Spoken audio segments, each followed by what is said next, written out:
Police raids are designed to catch suspects by surprise. Otherwise, their targets might run, destroy evidence, or decide to fight back. Usually a raid starts with a loud warning that cops are coming in, no matter what. Police! Search warrant! Open the door! Police! Search warrant! Open the door! Police! Search warrant! But other times they're more sneaky, using stealth over muscle, creeping in quietly. Police search warrant. It's hard to say which is more terrifying. We'll see both here. The targets of these raids this week were two outlaw motorcycle clubs, the Bandidos, one of the largest outlaw biker clubs in the world, and the Comanchero, the largest in Australia. Police smashed down some bikers' doors in Australia's hot, dry interior, but they also used a key to sneak into an apartment on the country's sunny coast in an apparent no-knock search. In both cases, the raids seemed to come as a surprise. I mean, this guy was just chilling in bed with his dog. And this guy, he arrived just in time to be arrested. Under arrest for what? Under arrest for man possible with medicine. For what? I just told you. The Mob reporter here with news of continued crackdowns on outlaw bikers down under, and why an old rivalry between two of the country's largest clubs still fuels these sweeping displays of police power. Let me tell you about it.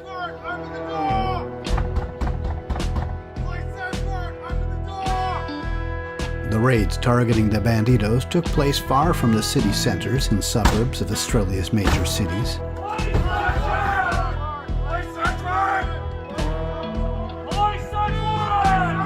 Which are the usual epicenters for much of the country's organised crime. It was some 400 miles west of Sydney and 300 miles north of Melbourne in the Riverina region of Australia's interior.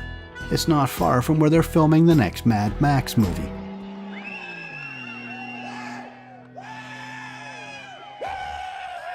Now, the original of that film is both an Aussie cinematic touchstone and a gritty organised crime classic. It presents a particularly dark view of the potential future for outlaw biker clubs. This probe targeted the Bandidos Mid-State chapter. 2 homes were searched on June 23, 2022. The police investigation has been underway since February, probing activities of the Bandidos in the Murrumbidgee district. Police said a detached shed behind one of the houses was being used as a Bandidos clubhouse, which they then dismantled.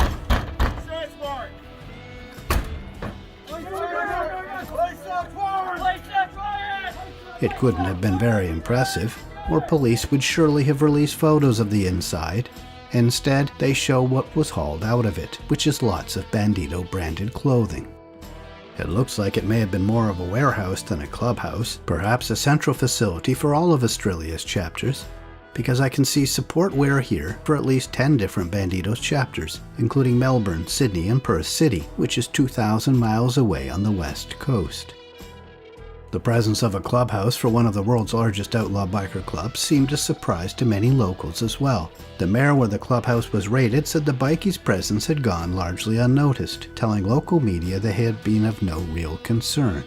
Visually, at least, it looked like police raided a clothing store rather than a dangerous crime group, and on a local Facebook page, the comments on it were quite cutting. But of course, it wasn't just about the t-shirts and the hoodies. One of the men is accused of demanding $50,000 on behalf of the club with intent to steal, and he was refused bail. Charges against those arrested include participating in and contributing to a criminal group. Motorcycles, documents, knives, electronic devices, and storage devices were all seized for further examination. 4 people were arrested, 2 men during the raids, and later the same day a man and a woman at the local police station. The Mid-State chapter is the second oldest Bandido charter in Australia, after the club was imported from the United States, patching over a dissident chapter of the Comanchero Motorcycle Club in 1983. The Mid-State chapter was briefly incorporated with the government as an organization until that was cancelled in 2014.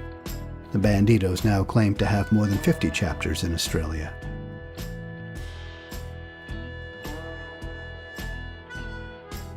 A few days earlier, an alleged associate of one of the Bandidos' outlaw biker rivals was charged. This was about 800 miles northeast on the coast, in Brisbane. It was a small-time bust, but the body cam footage seen here is interesting. It started with police monitoring activities of the Comancheros in the area, and that led to a traffic stop of a car with one man inside. This was back on June 7th. After the man climbed out of the car, officers pulled a designer zipped bag out of his jacket. Inside was alleged packed meth with a street value of about $70,000, police say. After further investigation, though, members of the Queensland Police's gang squad pulled off what looks like a no-knock search.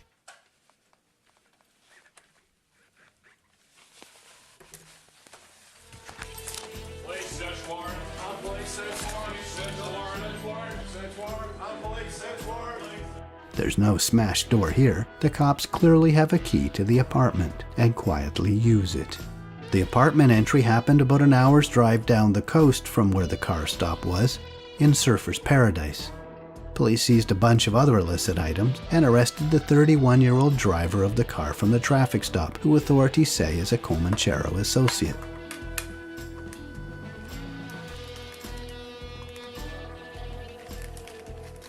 No guns were found during any of these raids. We've talked here before about the animosity between the Bandidos and the Comanchero. The fight began in the hotel car park, where members of the British Motorcycle Club had organized a party to celebrate Australia's Father's Day, and had turned the normally quiet suburb into a battleground. It's still not clear how the fight began, but police say two rival motorcycle gangs arrived at the hotel and began fighting, with rifles, shotguns, baseball bats, and knives. It's foundational, in fact, to the evolution of policing and motorcycle club life in Australia. It helped lead to the country's stern crackdown on guns and biker clubs, above all else. 1 year after the new Bandidos burned their Comanchero colors and put the fat Mexican on their backs, there was a wild shootout between the two clubs, these former brothers, in a suburb of Sydney. It's called the Milperro Massacre now. 7 people died and 28 were injured in the raging gun battle at a motorcycle swap meet on Father's Day in 1984. The dead included 4 Comancheros, 2 Bandidos, and a young girl, an innocent bystander at the public event caught in the crossfire. This changed everything about how bikies, as they're called in Australia, were seen by the public, by politicians, and by police. The shocking events at Milperra and the innocent girl who was lost to it put these 2 recent busts in a different light for many in Australia. Sure, this is small-time stuff, but so was the bike swap meet in Milperra. Some busts make bigger splashes than others. I'll leave it for you to decide how much damage these raids did and whether they were justified. Thanks for watching. Please subscribe. Turn on notifications by tapping the bell icon.